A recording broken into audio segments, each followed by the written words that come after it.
This morning, on the Hosaba, here Bango, here Express Potako through Daba, here Express Potako through Daba. Don't know here on about there. Even leg shops in them matter. How do these people do their business now? How can they do their business? As I go out here,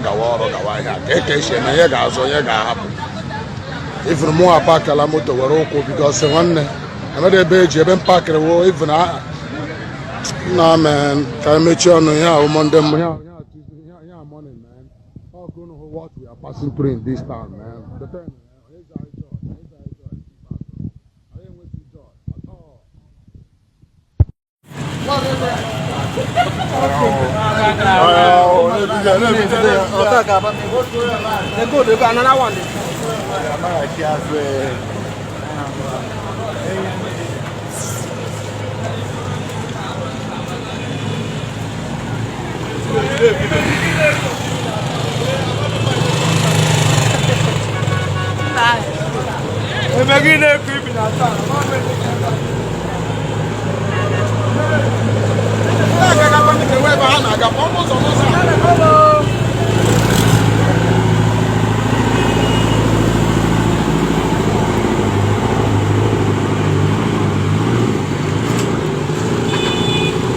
First Road Live.